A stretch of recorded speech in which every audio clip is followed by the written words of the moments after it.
What's going on, everybody? Tarek Fattal here. Another episode of the Fattal Factor, episode 16. I know I'm already looking like this is an indicator. Like, I already know. These numbers right now, I'm not impressed. But that's okay. I get what's going on. We got a good Monday Night Football game on. Tie game with 5 to go. Time and score. Very important. So I understand that. So I'm sure some people will trickle in after the game.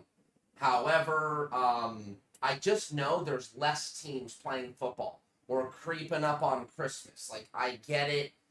It's almost time to tap out and recharge, so I get it. Those that are here, I appreciate you. If you can like the video, I'd appreciate it. If this is your first time here, please just subscribe to the channel. It's a click of a button.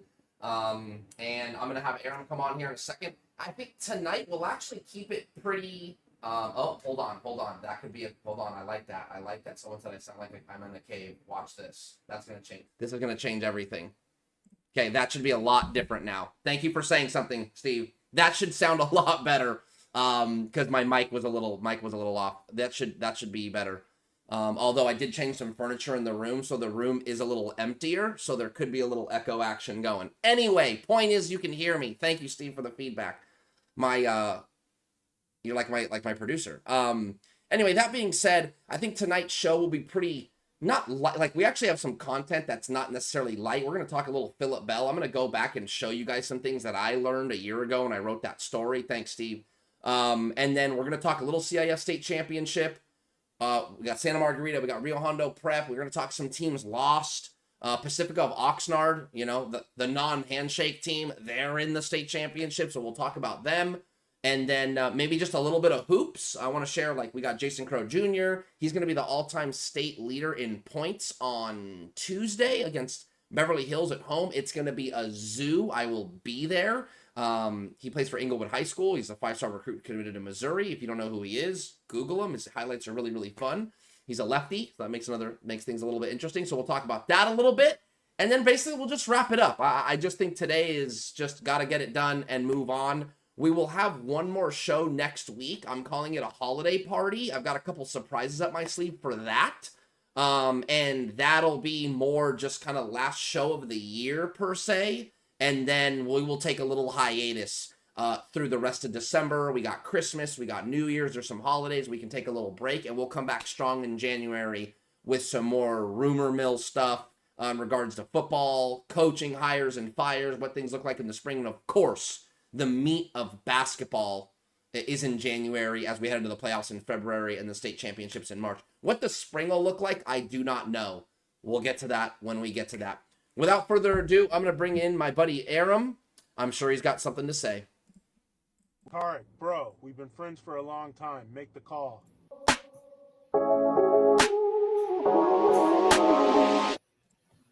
Aram, welcome to the show, man. Thank you, Tarek. Good to see you. Good to see everybody out there, sort of. I can't really see you, but, I see the numbers. So hello, everyone. I'm not sure why YouTube chat isn't popping up. Oh, there it goes. Okay. Got to give Aram some time to get caught up on some hoops. Yeah, I mean, that's funny. Thanks, Gabe, for tuning in. Thanks, you guys, for being here. I think the numbers will crawl up. I actually haven't been watching the game, Aram. What's kind of what is the capsule of this game so far? I'd like to know. Typical Philly offense. They're not moving the ball really. Jalen Hurts has 3 turnovers tonight, I think. And, tie ball game. Good game, though. So, a couple of playoff teams. AJ Brown, I have him on my fantasy team. I'm 11-2 in my fantasy league, and I'm in first place, so that tells you I'm not going to win it. Anyway, yeah, I think today we're going to dive into some things. I do want to make this kind of a quicker show. I think there's an element of this time of the year that feels like it's dragging, and I want to be sensitive to that. If we had something juicy to talk about, I think this would make for a more compelling show, and I'm just being honest. I mean, I appreciate you guys being here, but we're not going to keep you here for long because we don't have much drama. There's nothing to stir the pot, unfortunately, right now. And again, we're talking like maybe 5 teams that we care about per se are in the state finals, so a lot of disinterest now that we are this deep into December. What's crazy is, if you think about it, Aram, next week, the state championships will be in the middle of December, and there'll only be like 6 weeks left of the basketball season, which of the regular season. So I think it's so odd sometimes that football, it just goes so long. Do you ever feel that way? Well, from where it used to be traditionally, yeah, I suppose so. But I mean, for 90 something percent of the teams, it's long over Yeah, that's already. true. That's You true. know, Yeah, but for that's media, true. yeah, there's always still, as long as there's another round of state playoffs, there's always something to cover or talk about. Yeah, that's true. Fair point. Fair point. And we got the winter that fall winter crossover right now. So prep writers, it's the busiest time of the year. Something about the winter to spring is just nowhere near as busy. Sorry to all the baseball and softball and track people out there. It's just the truth. Football to basketball is the busiest. That being said, Aram, I think we can transition. I know we got a little football still here. So I don't know how much time's left. Do we want to let this finish and then kind of get into Mission Viejo? What do you think, man? I think it's not Mission Viejo so much as it is the Wall Street Journal article. Correct. It has elements of the Money Man in there as well. I'm ready to talk about it, whenever. The game probably has, a good 20 minutes of real time left. Yeah. That's a good point. That's a good point. Yeah. Someone Dark Sword commented about Pasadena basketball. I'm think I'm gonna see them on Wednesday against Arcadia. So I want to see the big kid. I'm drawing a blank on his name right now. He's going to Texas A&M, but I kind of think he's almost like the Victor Wembanyama of high school basketball here in Southern California. And I don't mean that literally, but he's got that kind of. How's the 7'6" St. Francis kid doing? Yeah, he's not 7'6", but he's 7'3". Sharif Malogo, I believe his name is. Yeah. And yeah, I've seen him play. He's got a long way to go. I actually was talking to some college staff about him. And he's obviously huge and he's going to play college basketball, but he's got a long way to go. Does he have any back to basket moves, Tarek? Not really. Right now, I would say he's best suited like altering the game. And in high school, here's the kicker. At that height, he's already really good with his hands and he's coordinated. So when you're 7'3" and you can catch, you're going to dominate the high school level. Like, if you can walk and chew gum and you're 7'3", there's not much else you really need at the high school level. It's at the college level. I think there are times even at the high school level watching him play defense, things move a little fast for him. But man, he can make up with it with his legs. So he's blocking shots. He can catch and then dunk it real quick. He actually can shoot. It never really goes in, but it looks pretty polished. But college coaches don't want to see that. Anyway, he's not bad. He's not bad. You don't see 7'3" guys much in high school basketball. But yes, this Pasadena kid's name is Josh Irving, and I think he's actually going to be pretty solid. And he's like, are you familiar with the kid at Florida, like Florida Gators? Yeah. The 7 foot, the big whatever, French 5'6". Yeah. I would say he doesn't even get on the court. Yeah, you know why, man? Because in basketball, especially for big men, you gotta be able to get off the ground.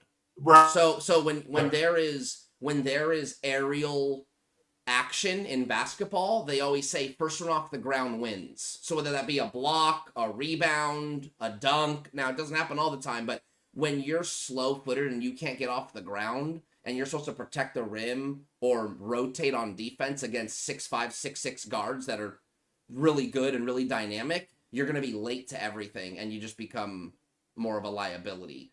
Malogo moves a lot better already than that big French kid. Yep.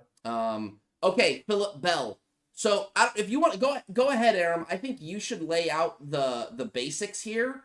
And then if you feel like it's appropriate for me to kind of talk about what I learned from how it ties in from what I wrote about last year, because this Wall Street Journal story, the writer reached out to me, and I'm drawing a blank on her name right now, but she reached out to me and we talked on the phone, and she kind of wanted to dot some I's and cross some T's with me on just a few things. But for the most part, I thought she did a pretty good job. Now, I know that it's very, very deep and it's very long, but we can go over some of the nuts and bolts tonight. Sure. It is very deep and very long, and I wanted to kind of center and if not, just flat out read around one portion of it, Sure. if you don't mind. And it kicks off with a quote. It says, "What do you think about helping a 4-star wide receiver transfer to Bosco from Alamany?" A St. John Bosco high school assistant coach texted Sty. That would be the money man in May. Okay, in May 2023. I'll repeat it. What do you think? This is a Bosco assistant coach, according to the article, which they said they reviewed records of the text messages and went with this. So, in their opinion, valid text messages. This is a text from a Bosco high school assistant coach to the money man. What do you think about helping a 4-star wide receiver transfer to Bosco from Alamany? This was in May of 2023. The assistant coach sent Bell's player profile and added, "What can I offer the mom and dad to make the transfer work? Find them a place near Bosco? Can say we can help with the rent?" The money man agreed. I'm going to change. They use his last name. I'm just going to call him the money man in here because that's what everyone knows him as. Okay. The money man agreed, but he said a coach who met Bell's mother reported back that she wanted a monthly allowance of $6,000 in a house, a request the money man deemed just crazy.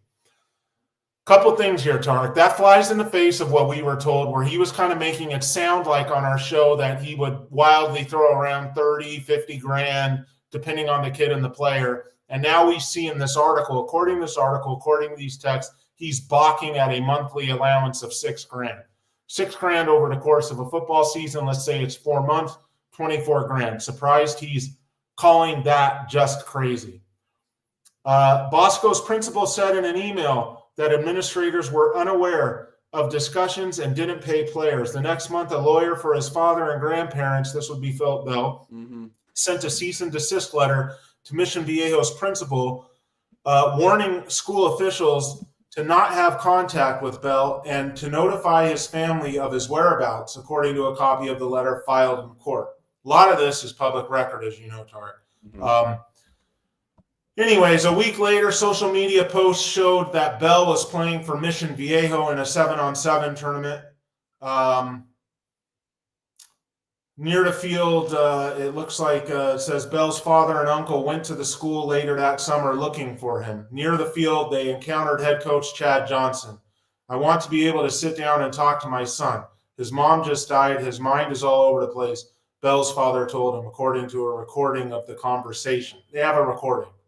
Okay, it's not normal for a kid to cut off. This is adding to the quote. It's not normal for a kid to cut off their entire bloodline. Johnson acknowledged suspicions about the adults surrounding his star receiver, but said he couldn't force Bell to meet with his legal guardian, according to court documents. And on we go. I just found this to be the most important part of this article because it shows the kid's personal life is having a bunch of upheaval and a bunch of tragedy. His mother passed away, his father, his uncle, they're not in contact with him. This goes back to the story that you wrote about him. In the meantime, he's being actively shopped, okay? Yep. To go to Bosco, in this case, he ends up at Mission Viejo ultimately. But an assistant coach at Bosco, according to the article, is in contact with the money man, and they're trying to arrange the money for this. Now, that's pretty interesting, Tarek, because the money man, after he did our show, went after Bosco a little bit. He was going after their coaches, their coaching staff, talking about private jet rides that he had with them, that kind of stuff. No one's really ever talked to Bosco about this on the record that I've seen. I know we haven't had Coach Negro on the show. I know we tried, but I think scheduling just didn't work out. But I think there needs to be some answers here about this situation and what exactly on the record were Bosco's ties with the money man. Love it. I think you laid it out pretty good. And I'm not saying this is relevant or irrelevant, but I hate to use the word juicy, but one of the saddest is probably the better word and most intricate elements of my story that I did not include, and that was because editorial didn't want it in there and stuff like that, which I was a little bit like, why? But I'm scrolling the story I wrote in October 13th, 2024. You can see it here on the screen. Actually, let me make sure you can see it. Kind of forgot about that. Give me 1 second. Settings, monitor 1. Oh, no, that's not it. Monitor 1. There we go. So you should be able to see it now. Yeah. Ohio State commit Phillip Bell navigates mother's death, and the father suing the school. This dad sued everybody. And the premise for this part a year ago was the dad came off, and I talked to so many people about this for this story. It seemed like the dad saw the son as a money opportunity, and that the son was cutting out his father, and the father sued everybody because basically he felt like the stepfather and the mother, Mission Viejo, the school district, kidnapped his son. That's basically what they, like, hey man, you have my son against my will. He's going to school where I don't want him to go, blah, blah, blah, blah, blah. Meanwhile, he's living with his mother and his stepfather. The part that to me that was so eerie, and I don't know, I'll be honest with you, I don't know if this is in the Wall Street Journal story. But I'm actually bringing up, I'm putting it on the screen. This is and I'm really bad at law, like verbiage, but here is the, like, I don't know what you call this. Like, this is the official document of Phillip Bell Jr. That's Phillip Bell's dad. Okay. Like, suing, look, Saddleback Unified, Clutch Sports, Next Level Sports. Sandoval, Isaiah Sandoval is the stepfather. Edward Wong, Trisha Osborne, Coach Chad Johnson, Steve Briscoe, who's involved in a lot of high school football and things like that, more in Northern California. I think Wong and Osborne are administrators or district higher ups. So look, Phillip Bell, I think Barnes are his grandparents. So look, he went after everybody here. And one of the most eerie things that I feel like is now a year later, it's like, this is, again, public information. But what I thought was so sad is in here, this father claims that the stepdad was responsible for the mother's death. And it says here, Samantha, the mom, and Sandoval, the stepdad, were allegedly, of course, right? Vacationing in Las Vegas, Nevada. Samantha, a type 1 diabetic, was without her medication and was supplied cocaine by Sandoval, the stepdad. Almost immediately thereafter, Samantha became very ill. Samantha began vomiting to the point of becoming lethargic. Instead of seeking medical assistance, Sandoval, again, this is all alleged, right? This is just the form that I'm reading. This is just the documentation that I'm reading. Sandoval left Samantha in their hotel room alone for hours. Sandoval allegedly returned later and found Samantha dead. Sandoval left Las Vegas almost immediately, taking all of Samantha's bank cards and thousands of dollars in casino chips. The next day, Sandoval would go shopping with Samantha's bank cards, spending nearly $1,000 on items at a Foot Locker in Los Angeles. Phillip III, the player, distraught over his mother's death, called his father in tears. And it goes on and on and on. I thought, when I read that part, man, I immediately just felt for the kid. And I just thought that is like real. NIL, money, man, schools, college. I'm not saying that's not real, but man, to have to, for this young man to deal with his mother's death and looming over who was responsible and his father trying to get his hands on him. One other last story I'll tell and kind of give it back to you for any comment or reaction was the father would show up at Mission Viejo at practice. Okay. And I was told by multiple sources, Phillip Bell, that the dad would show up to practice, Aram, and like yell like Phillip or like, Phil, like son, whatever. And he would not want to go to his dad. And so coaches would go, hey man, if you don't want to go over there, you just tell me, and it's my responsibility to make sure, like, you're our responsibility, not your dad.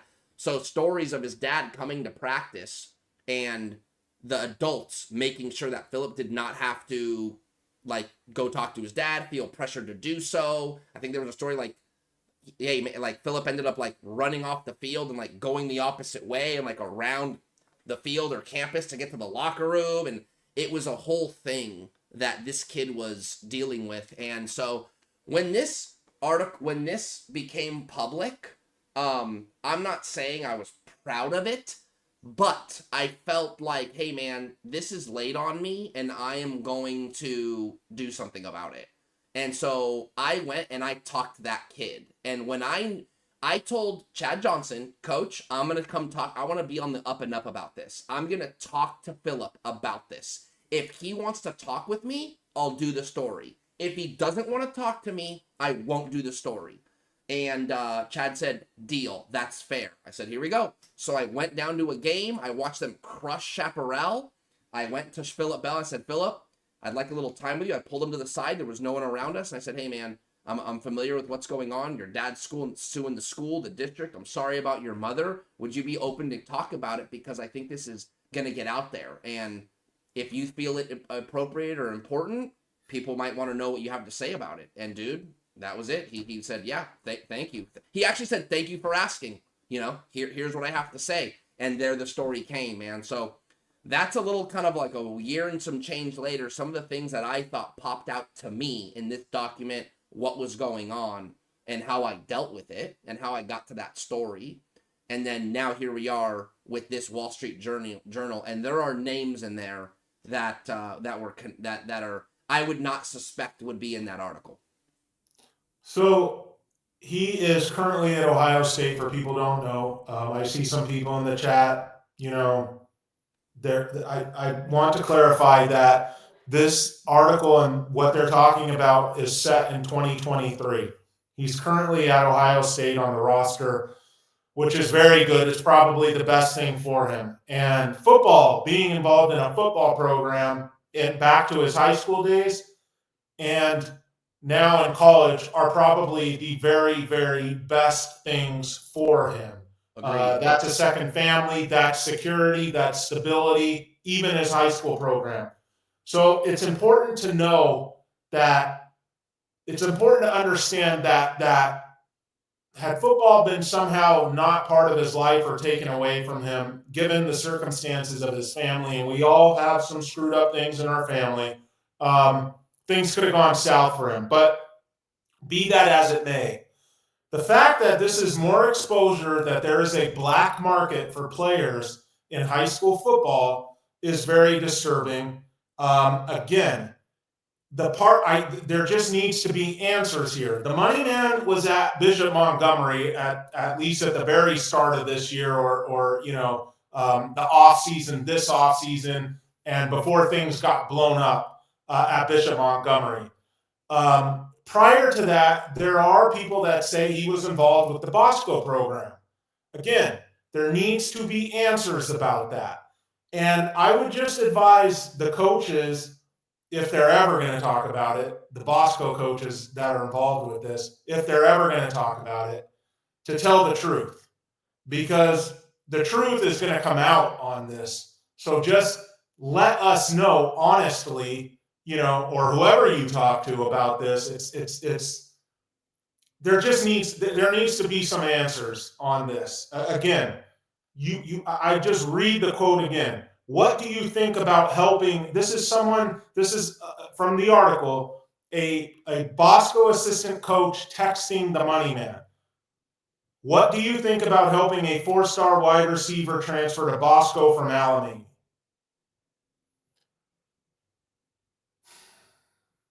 I honest to God don't know, that's just, you already know who the money man is. You are trying to get a kid from another school to come to your place and basically handle the finances for that to happen. Pretty sick state of high school football. This is our, this has been one of our 2 flagship programs for the last decade or so. I think there needs to be some answers here. And this article brought it all up again. Now, something else. He was basically shopped around, Tarek, before he settled at Mission Viejo. which is very sad considering all the things that are going on in his life at the Right. time. From also in that article, his late mother texted a friend, good news. They offered P, which would be Phillip, $350,000. A University of Washington spokesman declined to comment on that. This is after he made a recruiting visit to Washington, and the mother is texting a friend saying they offered P $350,000. Now that's not illegal. Obviously, right, that's there's NIL. NIL. That's all up. Yep. It makes you wonder though, like if Washington could pay this kid a 4-star 350K Right. or offer that, what could, an Ohio State, do? $500,000 probably easy. Yeah. It says that the family went on to Penn State and then in mid-June went to Ohio State.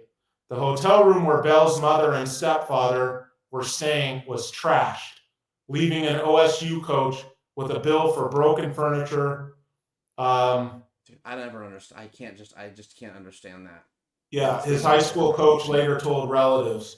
A Buckeyes coach subsequently informed Bell's mother that the team wanted her son, but the entourage wasn't welcome in Columbus.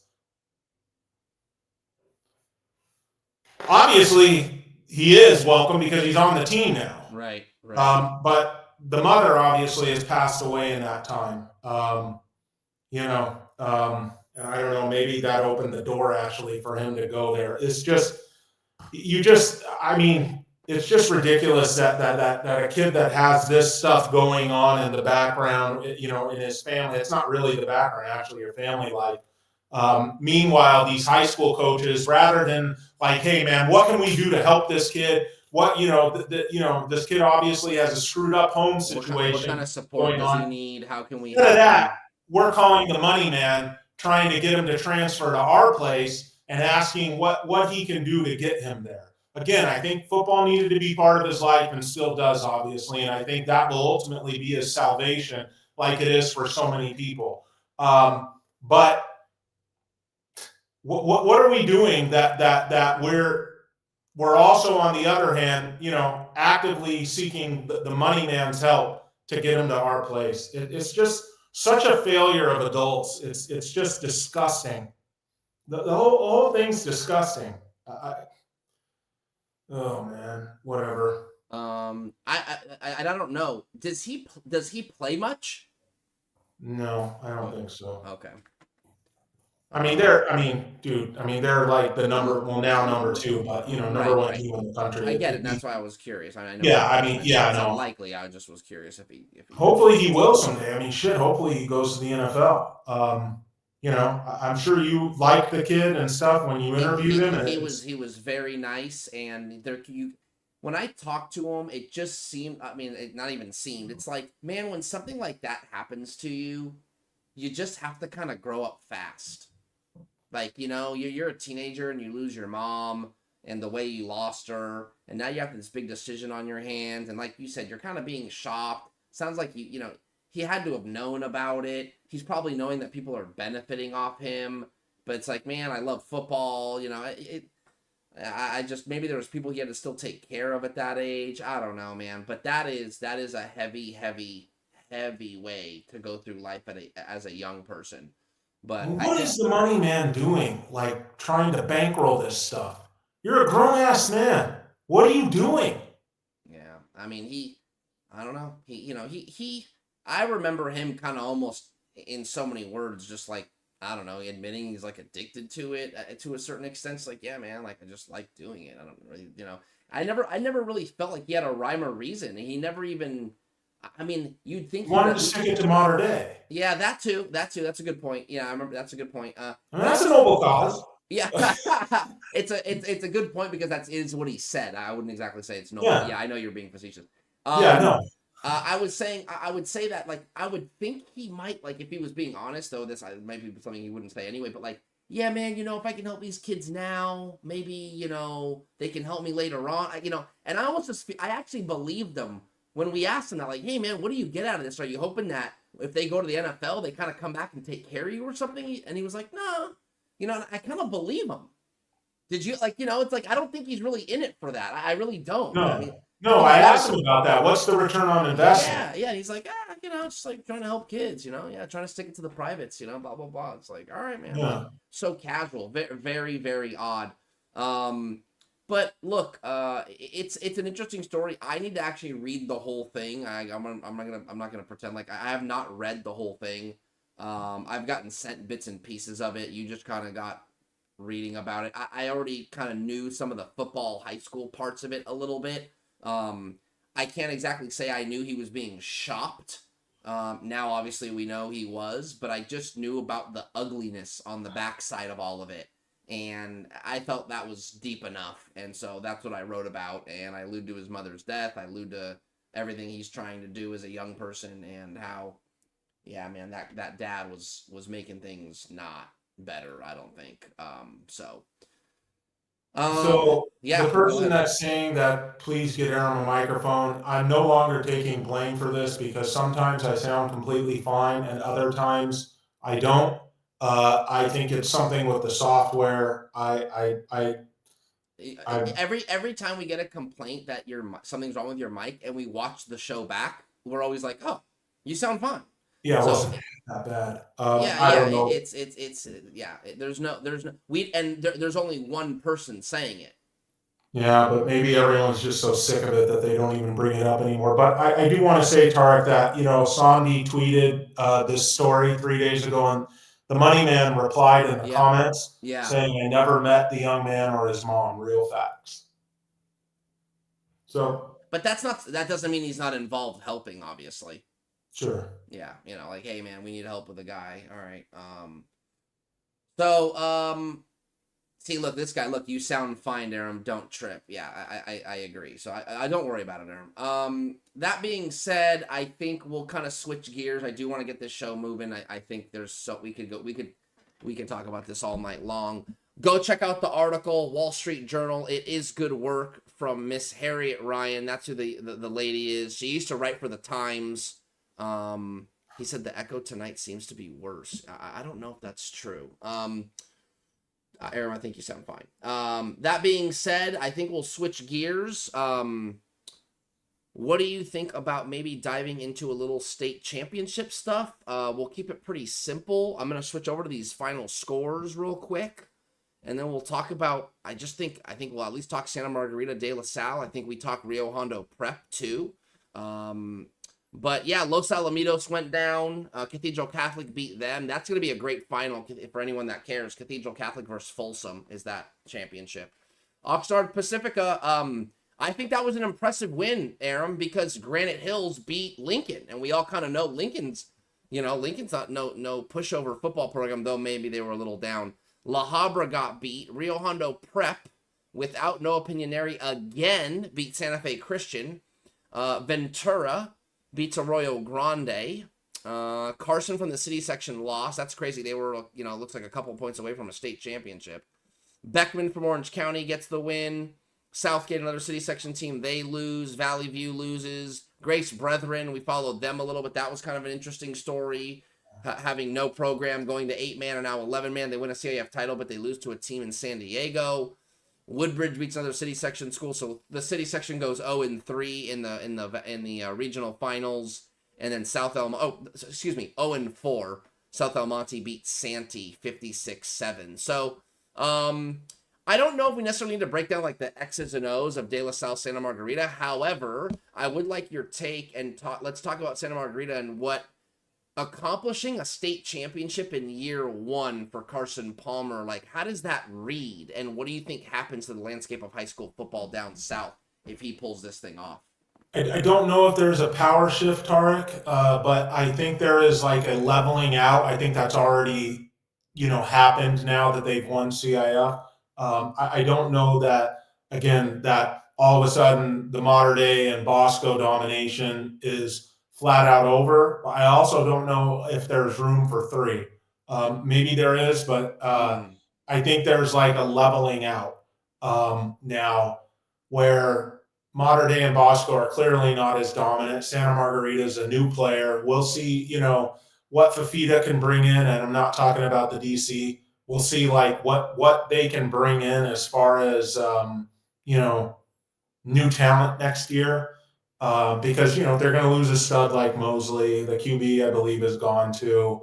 They still have some guys back on defense, but so I'm not sure that winning or losing against De La Salle is going to like change the SoCal dynamic very much. It'll just be a little bit of a cherry on top for a great season.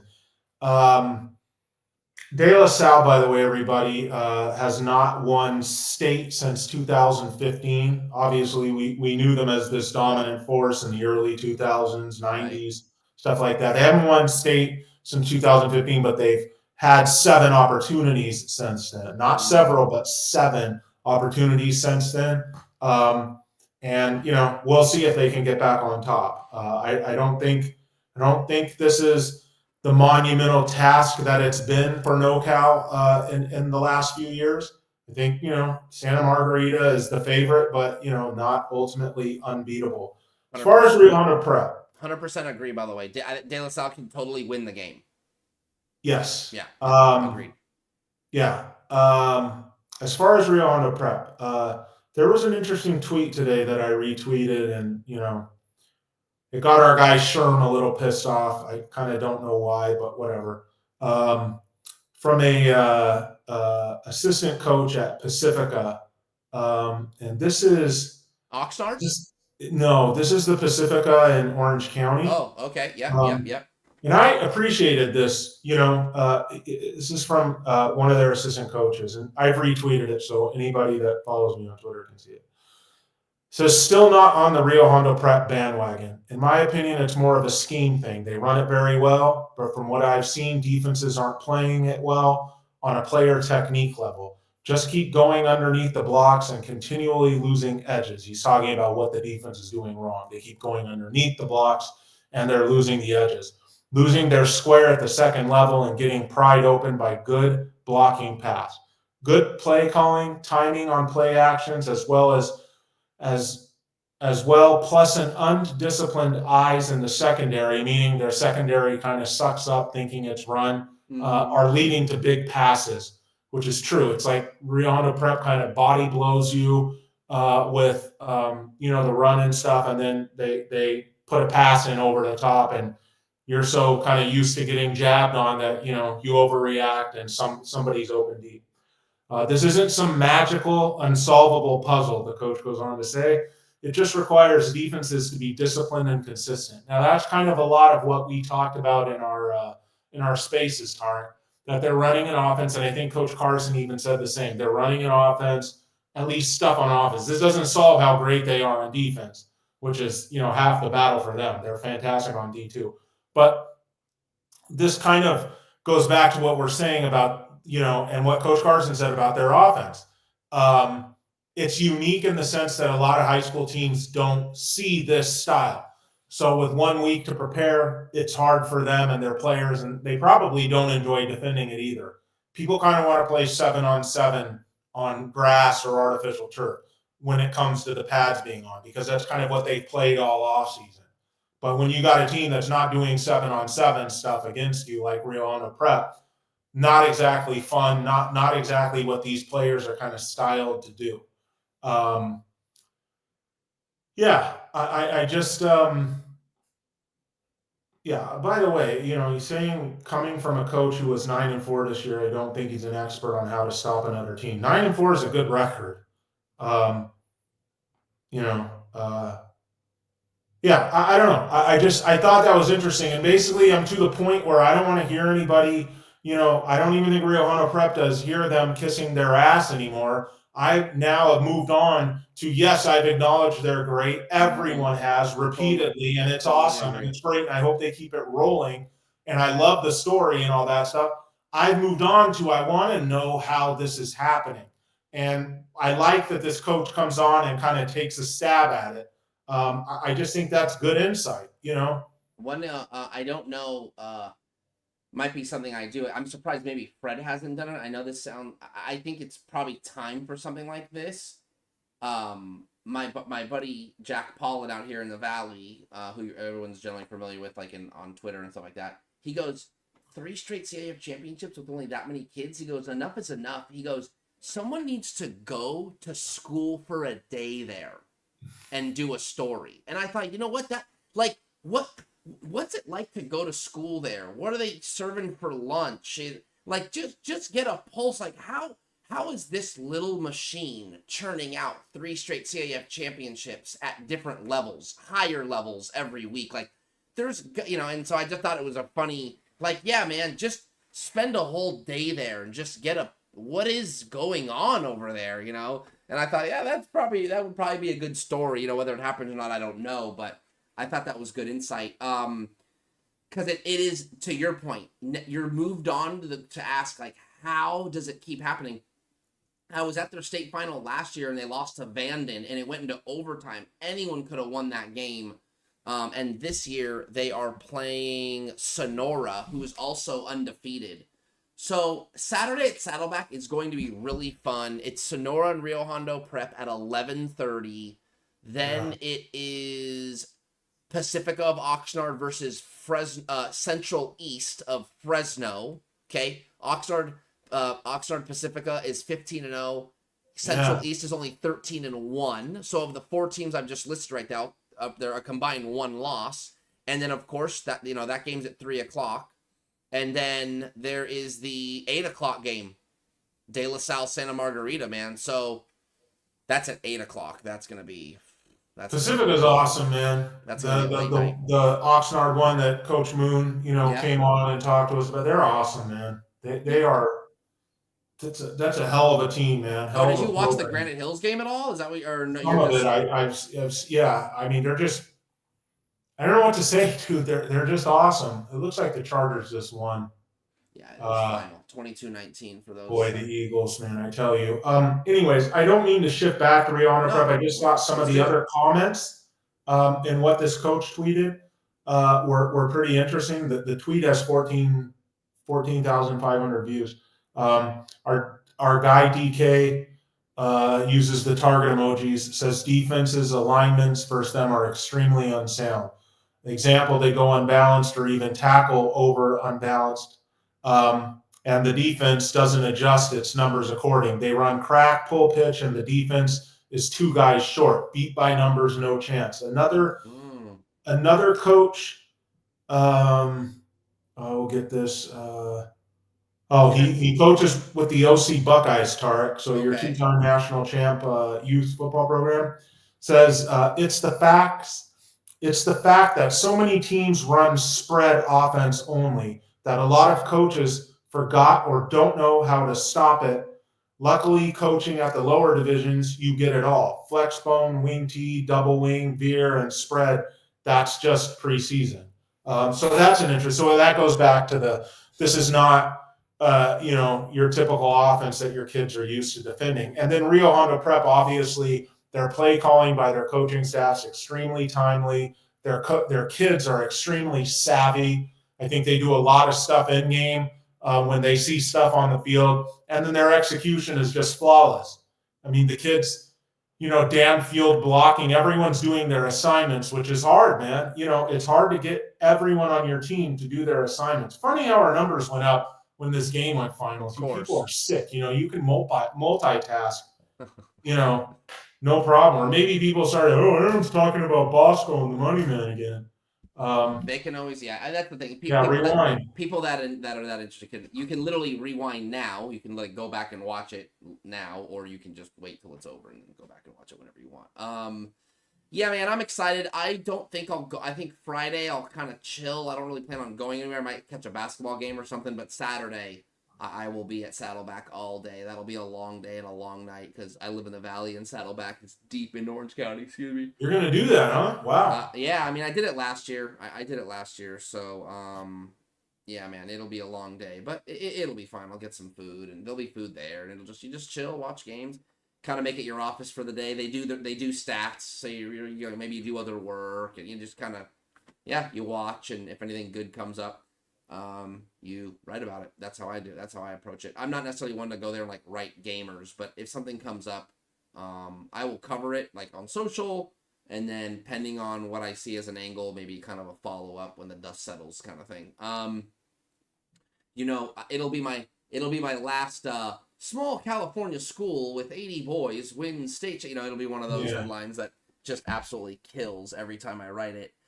Aram, I'm trying to think of anybody else we might want to talk about. Yeah, why not college football, Tarek? Okay, the college football playoff. Go ahead. Yeah, obviously this is at the forefront of everyone's mind given the events of yesterday with your flagship or one of your flags. Okay, let me just tell everybody there's 5 blue blood programs in college football. This is not up for discussion, okay? There's 5.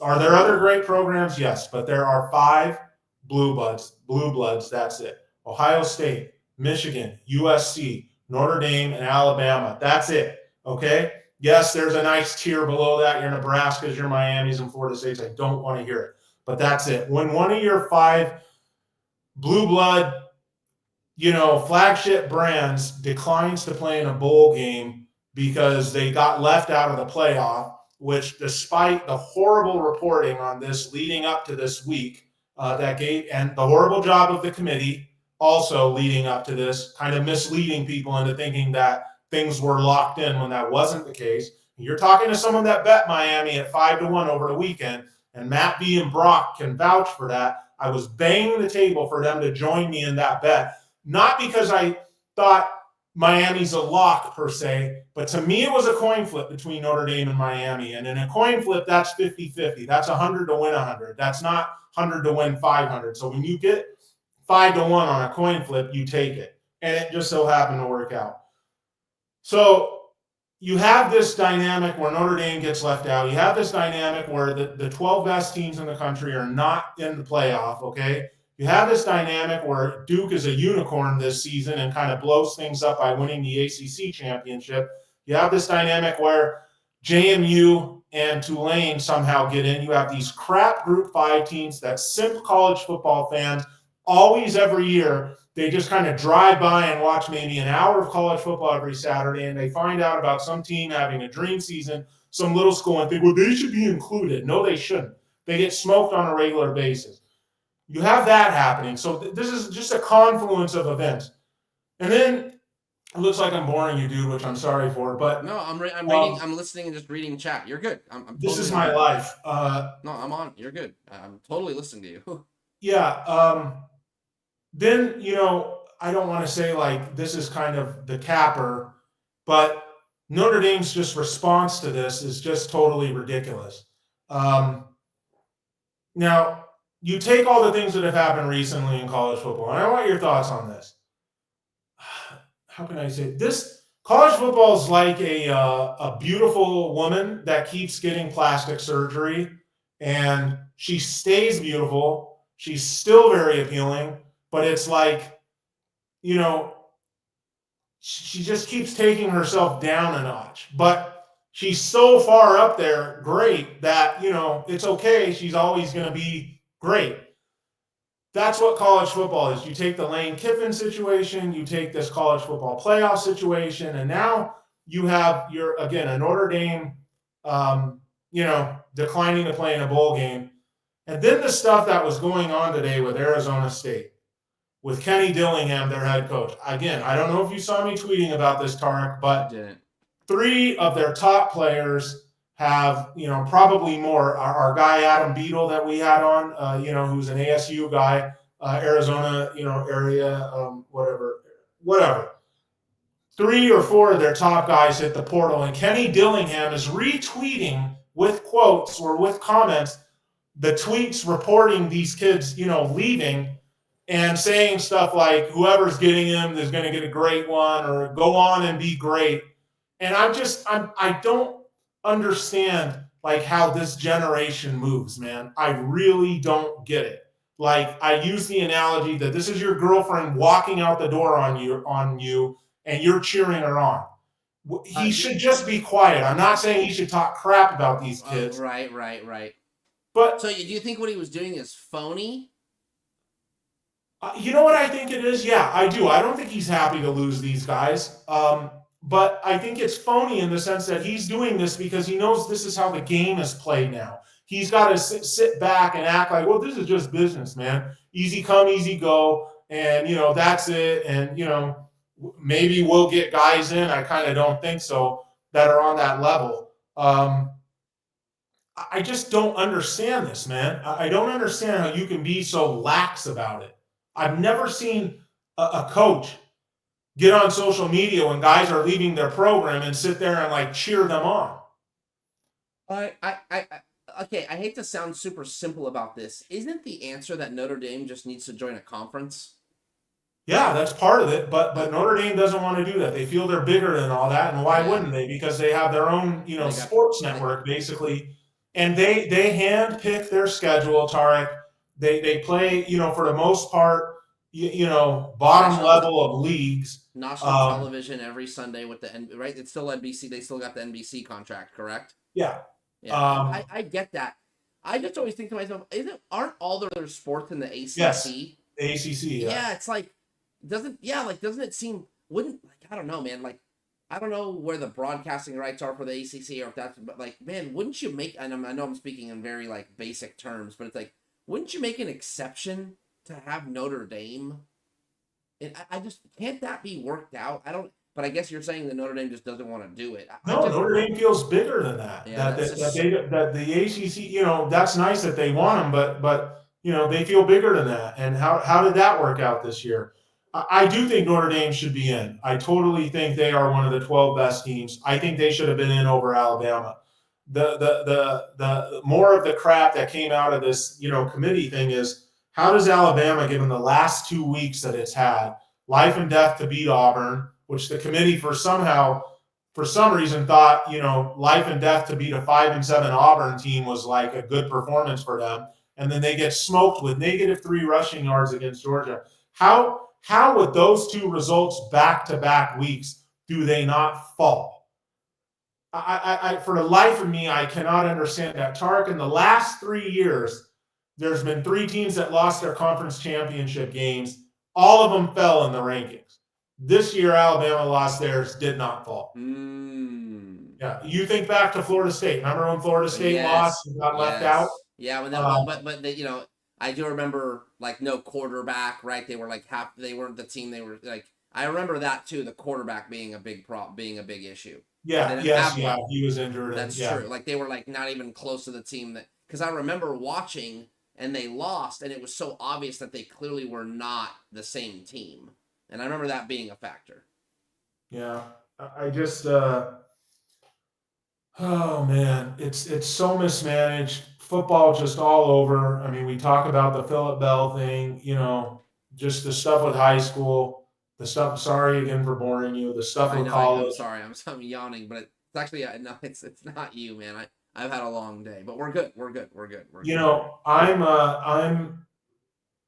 I don't know, man. The transfer portal stuff now is starting to hit, and it's just like the bowl game opt-outs will obviously come along with it, and it's just again this. I don't know if this is kind of and that's not to interrupt you, but I feel like this is kind of what you're alluding to a little bit because I've felt it too, and it's permeated a little bit to high school football. And stick with me on this. Covering and watching and being a fan, whatever it be, professional, leisure, it takes energy, right? Yeah. You've got to cover games, cover stories. You've got to watch games. If you're a fan, you're living and dying on the wins, the losses, the close wins, the bad luck.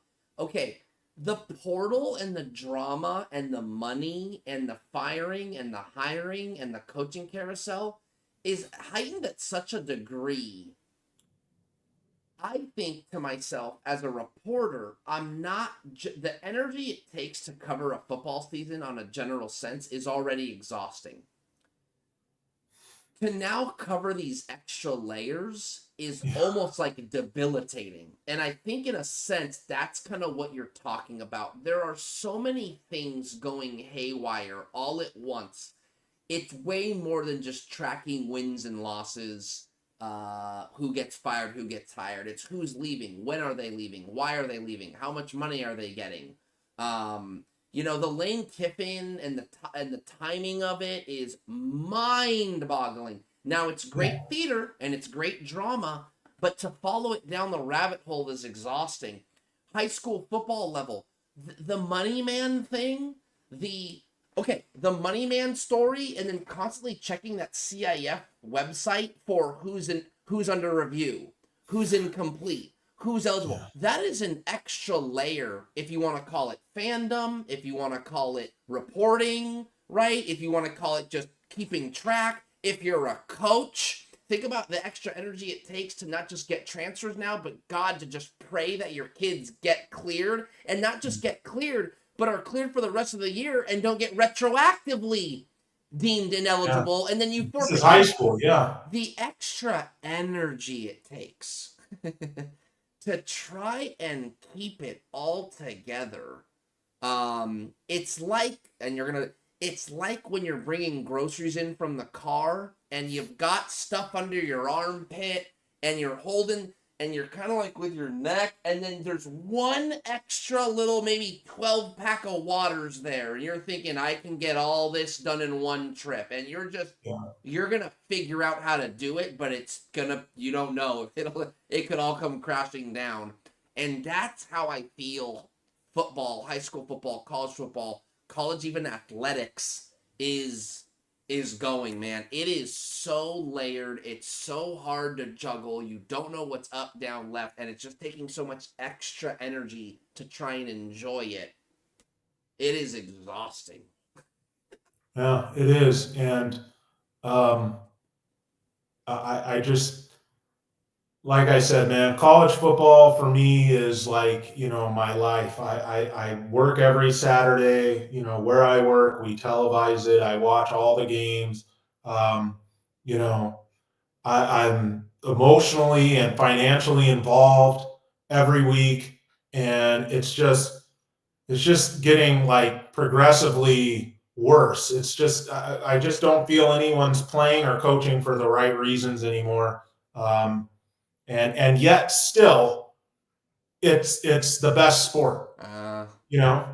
Yeah, but I mean, I'm saying all this stuff, and as exhausting as it is, it also I think makes it more addicting.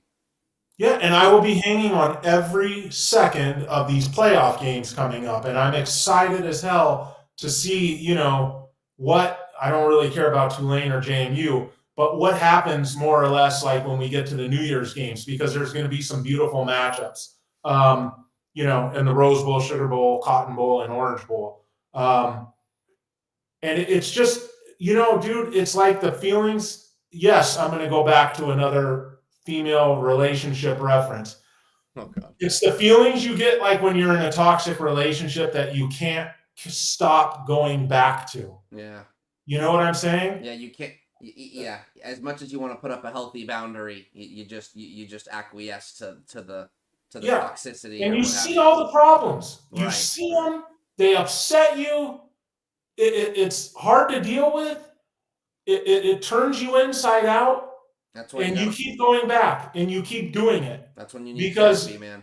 Somewhere in there, somewhere in there, there's a high that you're getting. No question. That's there's a void to be filled there, and that's the only way you feel like you can get it.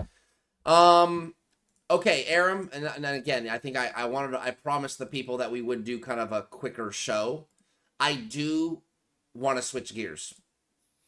I'm sorry. Let's switch. I am going to. It's going to be. I did want to talk a little hoops. And so I am going to roll some footage here of Jason Crow Jr. while I'm talking about what's going on Tuesday night for those that are in here. I know most of it's football, but we are in basketball season, and I am going to sprinkle in kind of headlines of basketball. I'll get more into basketball after the new year when really that's all that's going on. So bear with me here. But Jason Crow Jr. is a senior at Inglewood High School, and on Tuesday night, and Aram, can you still see the screen? Like you can see these highlights or no?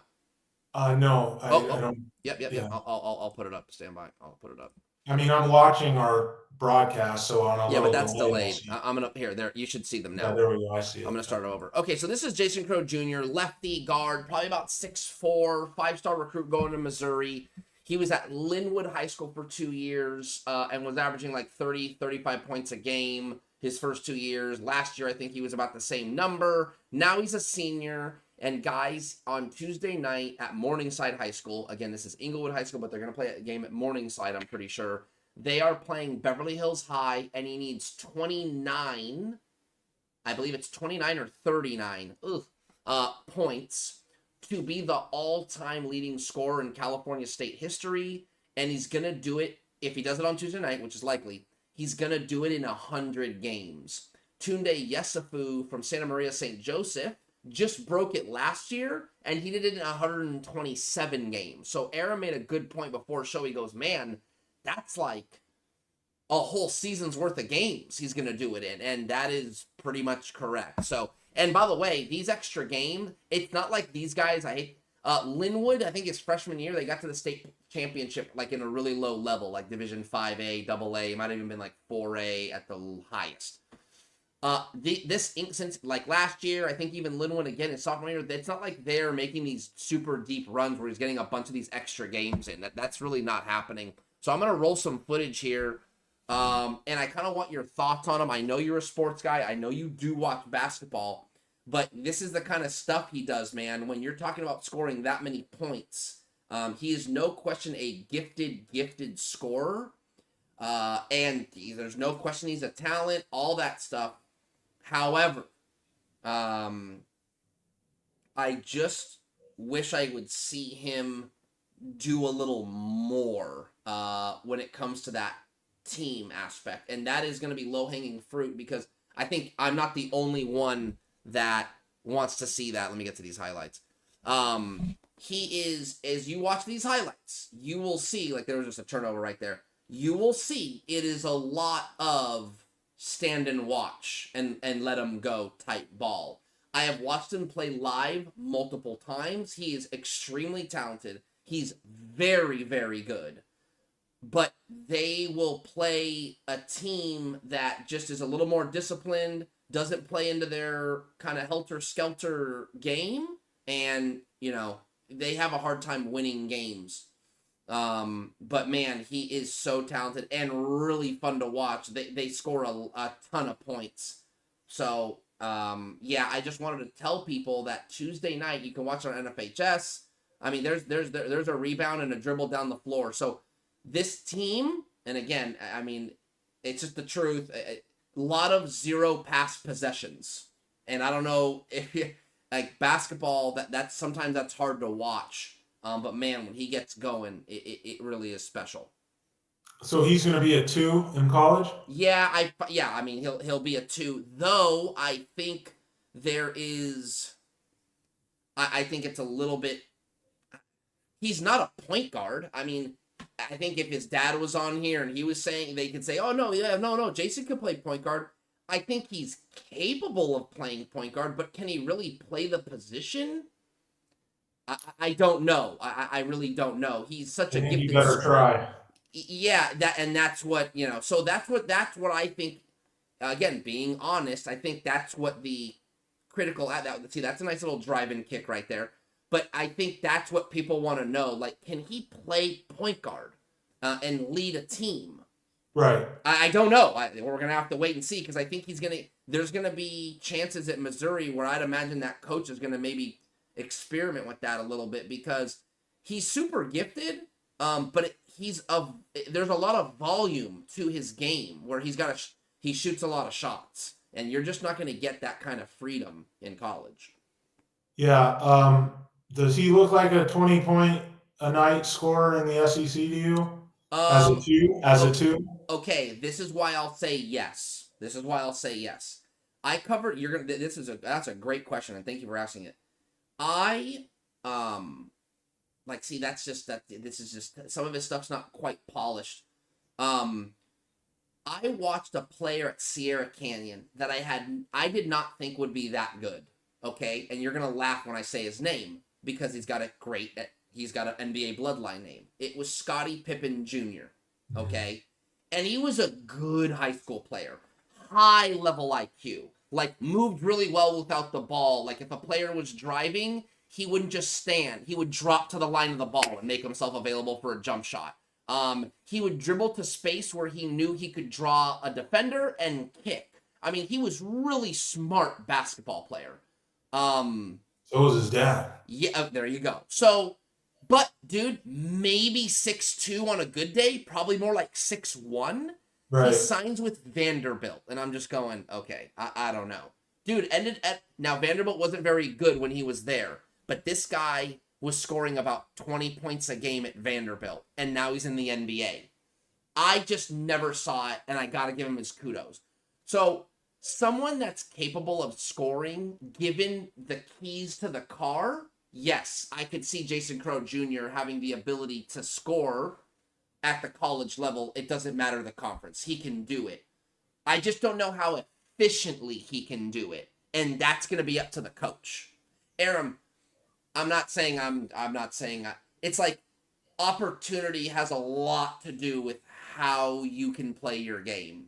If the coach gives you the keys, you can find ways to have success. But if you're on a tight rope or you're pigeonholed into a role, then you're gonna have a hard time breaking out of that shell. Jason Crow Jr. is one of the most prolific scorers in high school basketball and is gonna be California's all-time leading scorer.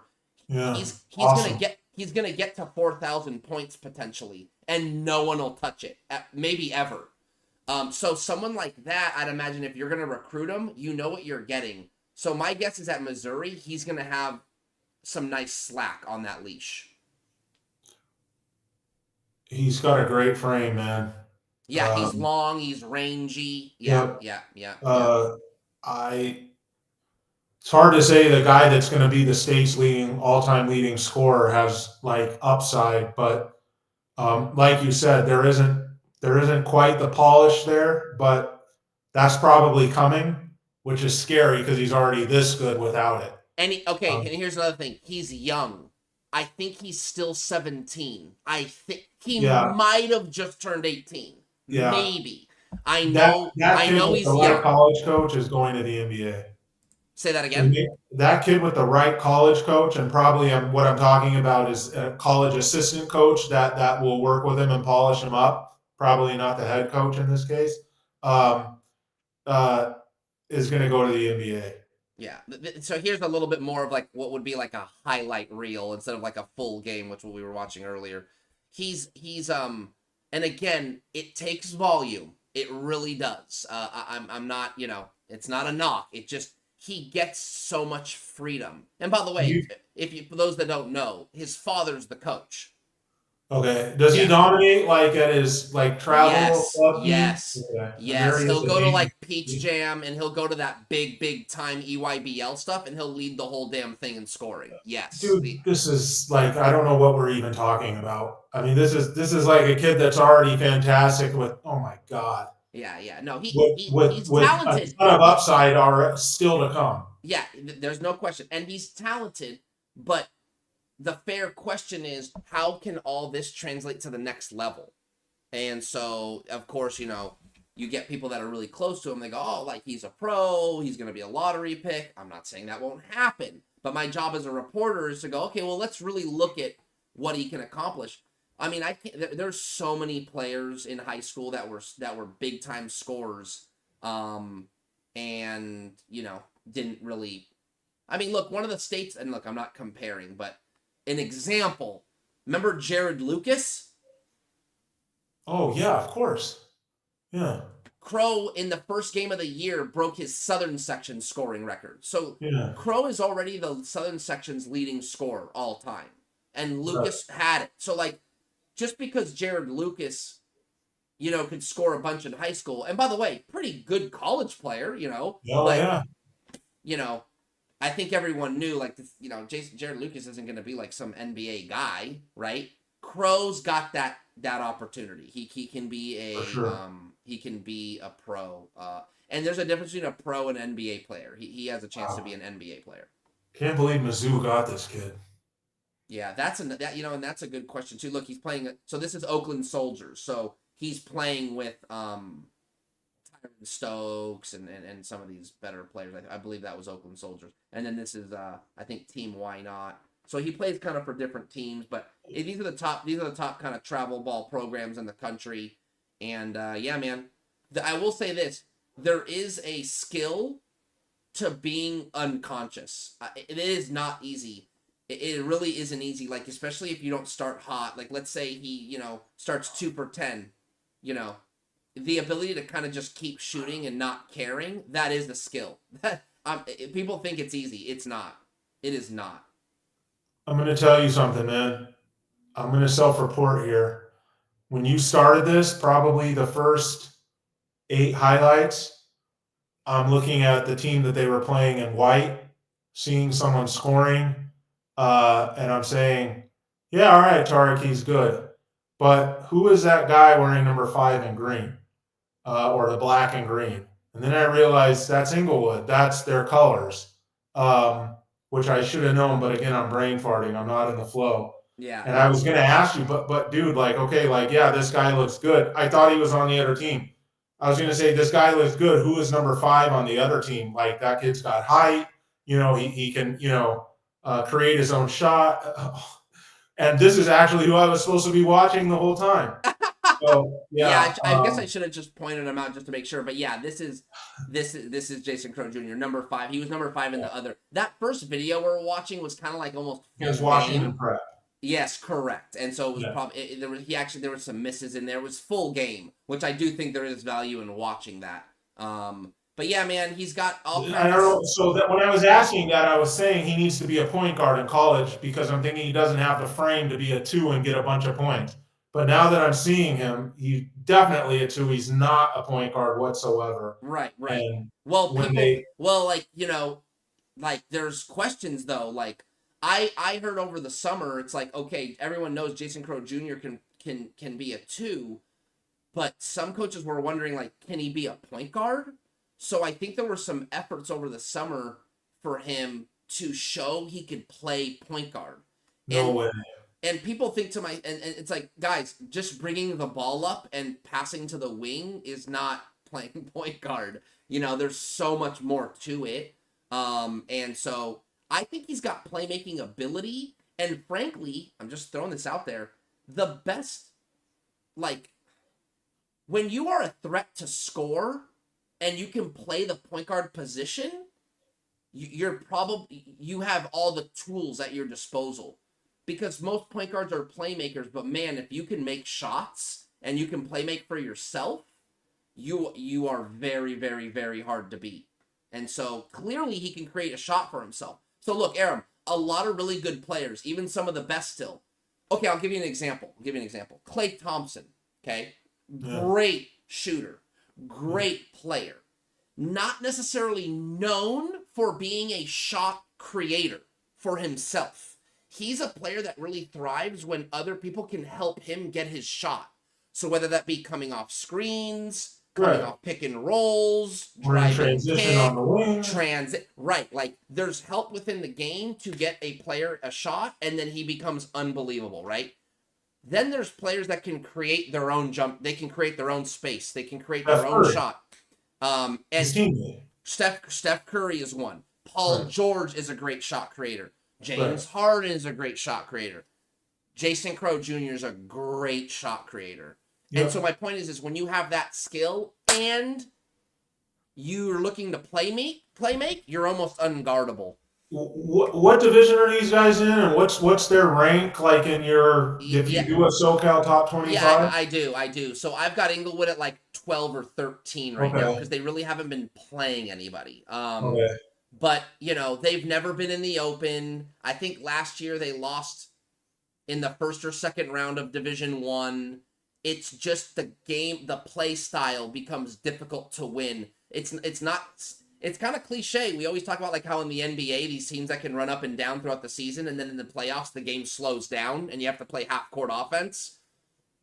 This is where they run into trouble. It's just the truth. And then not to mention sitting down and playing half-court defense. So this team wants to get up and down, play fast, create possessions, and it's definitely a way to play basketball. I mean, I'm not saying it's bad or good, but it's hard to win like that in the playoffs, especially when you have a ball dominant player. So if that ball's moving around like freaking the game Pong or like a pinball machine and you're playing fast, you become harder to guard. If you're trying to play fast and there's really one guy you're worried about, you're probably a little bit easier to guard. Yeah. So, dude, everyone can see this guy. I mean, we've seen highlights here. I've seen, he's played at Damien. That's obviously the Classic last year. So I would imagine they're going to be right back in Mike LeDuc's Classic this year. Yeah, I have to go confirm that. But yes, I could They probably were in go, it last year, obviously. yeah, I could probably go look right now. Um, But let's see what happens better though, hope Aram. so. What happens for Aram is sometimes like Jason Crow Jr. is a 5-star and everyone knows about him. Like I think they were already like in Missouri last week or something like that. So what happens is when these players or these teams get like really, really big, like maybe they're not in the Classic because they got invited to go do some out of state tournament or something. That would suck. Okay. It's possible. I I think it's possible they're even in the Hoop Hall Classic because of Jason Crow. This will be the last ad, and then we'll move on. But yeah, man, I just wanted people to know, like, this is what's happening in high school basketball right now. He's all the rage. I think he's How many points does he need? 29 Tuesday night. He's gonna get it. Even if it's 39, he's gonna get it. Oh, really? Okay. Yeah, he's gonna get it. He had 50, Where do they play? He had I think they're gonna play the game at Morningside High School, if I'm not mistaken. Yeah. Teams brackets. Like, let's see, they should be in the Platinum Division. Let's see, Redondo Union, Damien. People don't realize this either, not with the same passion, but I watch a lot of college hoops because we televise that. And once March Madness comes, I go ballistic. So just so you know, like they're not in the Classic at Damien. Damn, that's too bad. So Okay. they've got, I'm sure they have something else going on. But anyway, so yeah, I think Steve Ramirez says these ads are killing me. They shouldn't be rolling that much. I've got it like on a medium rate or what have you. Look, all of you, Tarek, you included, need to get YouTube Red or YouTube Premium, as they call it that now. It's the best $15 a month that I've ever spent. I think it's stupid that you don't get that if you're a YouTube TV subscriber. That should come with it. That's a little crazy. Like I'm just telling you. Well, again, I don't know how much YouTube everyone watches. I watch it way more than I watch TV, which is saying something because I watch a lot of games. I don't watch it that I have a couple streamers that I like watching, so the ads don't really bother me. I like watching Bob Does Sports. I like golf. Here's the nerd in me. I watch streamers, like video game streamers, and then I watch golf influencers. That's it. Yeah, you don't watch podcasts? No. I'm not a podcast. You don't listen to music on there? It's just as good as Spotify. No, I have Spotify. Yeah, it's just as good as Spotify. You can create playlists. Right. You can well, the obviously, the algo learns you, and so even if you don't create a playlist, it'll just kind of autoplay songs that are in the genre you're listening to. Gabe Duarte says, Gabe's asking me who are the top 3 guards in SoCal. And then someone's talking about Justin Pippen, who was that was another one, man. He blew up out of nowhere. Kudos to him. My top 3 guards, I'd have to say Brandon McCoy, number 1. I think he's terrific. He's just so athletic, and he's so damn good. He's going to be an NBA player. God, man, he's unbelievable. This Brandon McCoy, Aram, like, he'll have like 7 or 8 dunks in one game. He's just so good and so smooth. And McCoy can, I'm just like, I hate to compare, but McCoy, to me, he only needs like 2 or 3 dribbles to do something.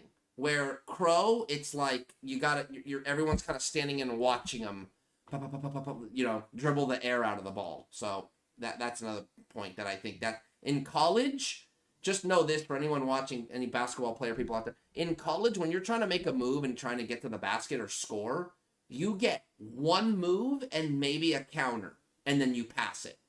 If you try a move and you're good enough to try a counter and you still haven't gotten by your man or gotten a shot off, and then you keep going and trying, you're probably not as good as you think.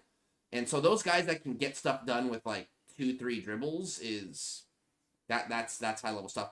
Brandon McCoy's really good. There's a kid at Mayfair. I'm drawing a blank on his name who's really, really good. And then you'd have to put Crow up there. I mean, he's super super talented. So Everyone keeps saying Gene Roebuck. yeah, Roebuck to me, he's he's old. He's a junior this year, and I think he's already 18 years old, and he's a good player. I wouldn't put him in like my top 3, and to me, he's almost more of like a wing. Though he's probably not he's not athletic enough. So yeah, he probably is a good strong 2 guard. But yeah, for me, I'm not totally sold on Roebuck, though he is very, very good. Like he's a very talented guy. Everyone loves him because he scores and he's got size. Tarek, when are we going to get the head coach football hirings? Is that going to be like after winter break type stuff? Yeah. That being said, we'll kind of end on that note. Enough of Jason Crow Jr. Good call. So I might start a segment either next year or even this basketball season.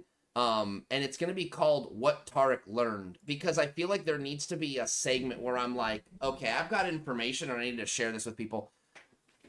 I talked to, in the past 24 hours, I've spoken to 2 really high-end high school football coaches that have like high-end great name football coaches that I have talked to about the Jay Sarah job and hey, what's going on, and I'll kind of leave that there. I can't go too much into that one. But I did learn that when the Jay Sarah job opened up before they hired Victor Santa Cruz, you're gonna like this, Aram. I think you will. The budget for the program was $400,000. Not including coach's salary. Coach's salary maxed at $210,000, which is about what they're offering now, $200,000.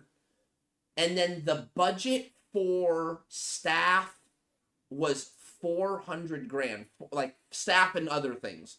They had $400,000, and the coach I talked to today about that said that like his jaw was on the floor because he's been places where like you might get like $100,000 to put some stuff together and put a staff together and do some other things. So I just wonder if Jay Sarah is still committed in that way to football, and I'm very curious about who they're gonna hire. I think it's been long enough. Yeah, like everyone keeps talking about Drew Brees and Phillip Rivers. I don't know about all that. It's very sexy and low-hanging fruit to grab those names, given what Carson Palmer's doing. I mean, come on, guys. Not to say it won't happen, but I've got my sources, and I just don't know how true that all is. So I would say, I'll give you this. I would say there actually might be, if there is any inkling, there's actually a little more truth to Breeze than there is Rivers.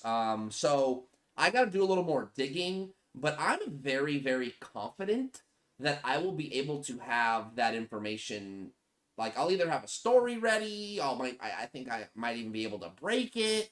I think I'll have a pulse on that. Not a guarantee, but I'm very confident. And to be honest with you, Aram, other than that, there really isn't that many sexy programs out there that are looking for coaches. Long Beach Poly and St. Francis are the only ones I can think of. I'm thinking. I'll tell you this much. It's a little interesting. The Phillip Rivers thing got, I mean, with him going to be worked out by the Colts now, kind of makes me think he's not about to be the Jay Sarah coach. I can't even believe that. I can't either. Isn't he like 50? Can't you find someone in there? Yeah, he's 44. Can't you find someone in their 30s? Is it that bad? That's crazy, bro. To bring back Phillip Rivers is insane. Yeah. That ain't gonna happen. That'd be just yeah, no. Go find someone else.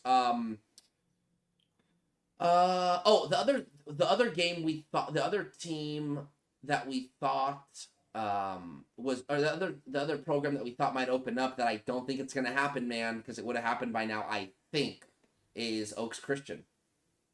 I think they're gonna just stay with Charlie Collins, which is very interesting to me.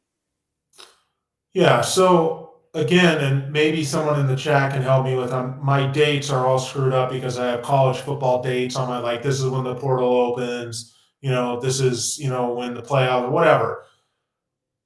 Again, I'm trying to figure out, will the bulk of these high school openings and hirings come after winter break? No, no, no, no, They're no, going to no. come before it? Yes. So that's in the next couple few weeks. Yep, Coach yep, Four, I yep. see you out there. Hopefully you can shed some light. Yeah, no, all these programs were going to try, if they had their druthers, to get coaches in before break so that kids don't leave that semester. And if they do, it's just better to have your coach before break. That way when he comes back, he hits the ground running. I mean, that's just the truth. So yes, before break. Yeah, okay. So we're gonna have a lot to kind of maybe talk about then. So that I just wonder, like, if the Carson Palmer thing, the success that he's had, obviously with the huge name, taking down Division I in your first year, and the names that he has on his coaching staff, guys that have had playing careers like Vandermeed and TJ Husmanzada, has now made this an appealing thing for guys like a Drew Brees and a Phillip Rivers, or other big names out there that I don't even know about. If it's made it appealing for them to be a part of the game in that way now. You have an Eric Weddle, coaching in the San Diego section now. I think they had a pretty good team this year. I wonder if we're going to start seeing more of this, Tarek. I mean, traditional guys, watch out. I mean, there may be a former All-Pro, coming for your gig. Yeah. I think it, given the Trinity League, it's kind of sexy to bring in like an NBA guy. So I an NBA guy, excuse me, an NFL guy. So I get it. Drew Brees would be really, really fun. Fun cover, fun follow. Can he get Jay Sarah back to where they need to be? That's the next question.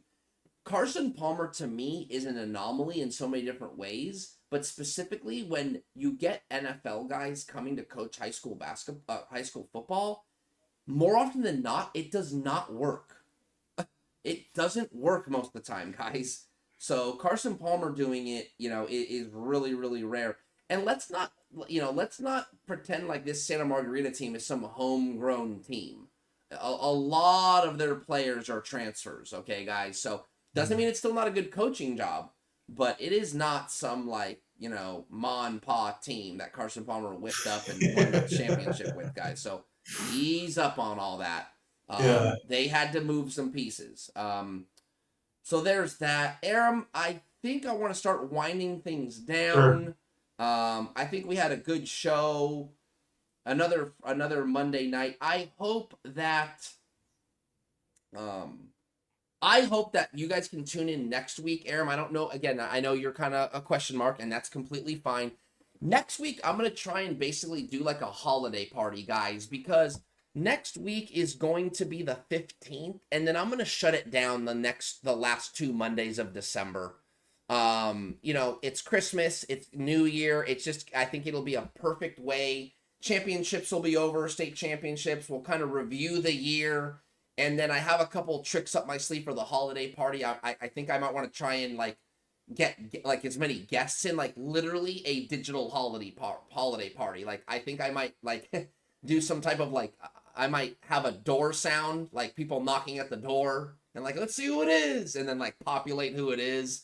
And just have some fun for a little bit and just hang out with the chat. So, almost like a wrap party. I don't know if you guys know, like in Hollywood or in TV, they do what's called a wrap party, right? The season's over and you wrap the season and everyone has a party. So that's what I think we'll do here for Fattal Factor next Monday. Christmas party, so to speak, and we'll see who turns up. So if that sounds fun to you, please tune in. I'll be promoting it throughout the week. Aram, any final thoughts, man? Thanks for coming on, as usual, my brother. My final thought is off the beaten path.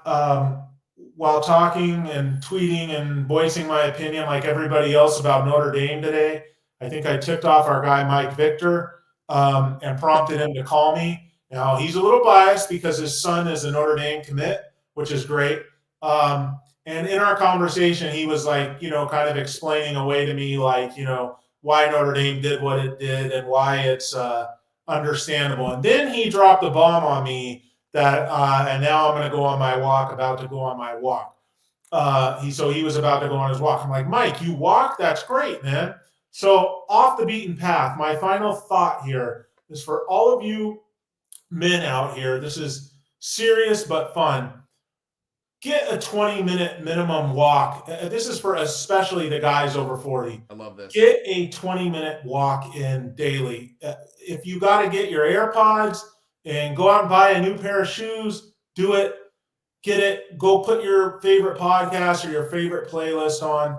Your mental health, forget your physical health, which will definitely improve as well. Your mental health will definitely spike. It will definitely get better. It's better than any psychotropic drug. So get your walk in, fellas. It will really change your life. It'll help your sleep. There's just endless things. That's my thing. You can even watch or listen to the Fattal Factor while you walk. Just pull up the YouTube app, and while you're on your walk, and you can listen to us go off. Whatever you want to do. Get your walk in, fellas. That's my final thought. Love it. Love it. Thank you, Aram. And guys, once again, thanks for being part of the show. Chris Four, Gabe Duarte, Steve, George. I'm trying to think. I want to give these shout outs. Neptune was in here. Who's Neptune? Is that that's I don't know. At first I thought it was Brock. But no, it's not Brock. No, I feel like, is Neptune our guy from San Clemente? Our coach from San Clemente? Ortiz? I don't think so. No. Merchant. No, Merchant's under his name. Okay. That's what I was thinking of. Merchant. Okay. Roland Padilla, thanks for watching. And there's a couple other people that clued in today. So thank you very much for watching. If you haven't, just do me a favor, like the video. If you haven't subscribed, do that if you're new here. But guys, thank you so much for watching. I'm going to let Aram go before I give my final thoughts. Aram, hopefully we will see you next week. If not, this will literally be your last broadcast for 2025. So I might give you one more. I might just to remind you that, and then I will. Oh, it's Phil Wilson. Thanks for watching, Phil. I want to give you your little, maybe your little, hey man, if you're not back next week, 2025, this could be the last broadcast. Nice, good sell job, Tarek. Thank you. I'm just saying, like, do you want to say anything else? Now that you kind of made me realize. If I'm not here next week, you'll know that she was a very good reason. So, wow. Yeah. Oh, okay. Well said. I'm gonna send you on your way, Aram. Say goodbye to the stream. See you, bro. Tarek, bro, we've been friends for a long time. Make the call.